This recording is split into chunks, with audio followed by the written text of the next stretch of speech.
শয়তান হচ্ছে অ্যাডভাইজার আর নফস হচ্ছে অ্যাসিস্ট্যান্ট ম্যানেজার। শয়তান পরামর্শ দিয়ে থাকে আর নফস তা বাস্তবায়ন করে। শয়তান মানুষকে পাপ কাজের পথ দেখিয়ে দেয় আর নফস আপনাকে আমাকে নিয়ে সে পথে হাঁটে। তো দেখা যাচ্ছে নফস এবং শয়তান দুটোই আমাদের শত্রু। আমাদের দ্বারা যতগুলো পাপ কাজ সংগঠিত হয় সব কিছুর পিছনেই এই দুজনের হাত রয়েছে। তাহলে কে সবচেয়ে বড় শত্রু, শয়তান নাকি নফস? অনেককে দেখা যায় বিভিন্ন পাপ কাজ করার পর বলে থাকে, আরে ভাই আর বলবেন না, শয়তানের ধোকায় পড়ে এটা করে ফেলেছি, ওটা করে ফেলেছি। একবারও কিন্তু বলে না নফসের ধোকায় এটা করেছি, নফসের ধোকায় ওটা করেছি। সে মনে করে শয়তানই তার সবচেয়ে বড় শত্রু। অথচ নফস নামক এক ভয়ঙ্কর শত্রু যে তার অভ্যন্তরেই বসে আছে, সেটা কি তার খেয়াল আছে? নফস আপনাকে আমাকে নিয়ে খেলছে, তার ইচ্ছা মতো নাচাচ্ছে।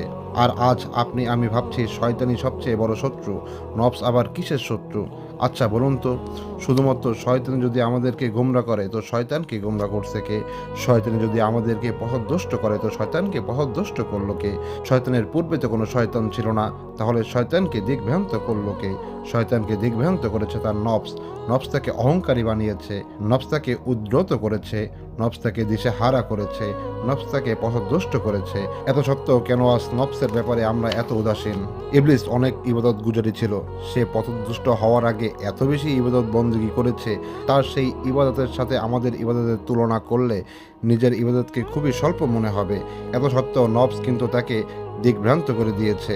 তাহলে এই নফস আপনাকে আমাকে দিশেহারা করার জন্য কি যথেষ্ট নয়? এই নফস আপনাকে আমাকে বিপদগামী করার জন্য যথেষ্ট নয়? তাহলে আজ নফসের ব্যাপারে কেন এত বেখেয়াল?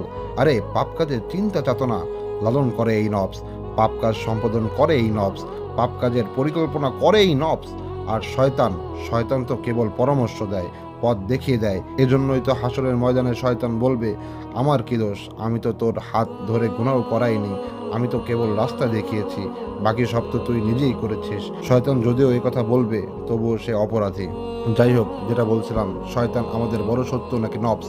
এখন নিজেই চিন্তা করে দেখুন কে আমাদের বড় শত্রু, শয়তান নাকি নফস? মনে রাখবেন শয়তানের পূর্বে কিন্তু কোনো শয়তান ছিল না, নফস তাকে পথভ্রষ্ট করেছে। তাই ধরে নিন আমাদের সবচেয়ে বড় শত্রু নফস। এটা আমাদের ভিতরেই অবস্থান করে, এটাই আমাদের বড় শত্রু। এই নফসের উপর যদি লাগাম দেওয়া যায় তবে শয়তানের পরামর্শ কোনো কাজেই আসবে না। নফস ঠিক হলে শয়তান আপনাকে কখনোই বিভ্রান্ত করতে পারবে না। মনে রাখবেন নফস কিন্তু শয়তানের বন্ধু। এই বন্ধুর হাত ধরেই শয়তান আমাদের মধ্যে বিচরণ করে। শয়তান সর্বপ্রথম নফসের সাথে বন্ধুত্ব করে এবং বিভিন্ন অশ্লীল নোংরা কাজকে তার কাছে সুশোভিত করে তোলে। ফলে নফস তখন সেই কাজ বাস্তবায়নে মরিয়া হয়ে যায়। তাই সর্বপ্রথম আমাদের নফসকে পরিশুদ্ধ করতে হবে, নফসের ওপর লাগাম দিতে হবে। যদি নফসের ওপর লাগাম না দিই তাহলে শয়তান এসে নফসের সাথে বন্ধুত্ব করে আপনার আমার ওপর পাপের বোঝা চাপিয়ে দেবে।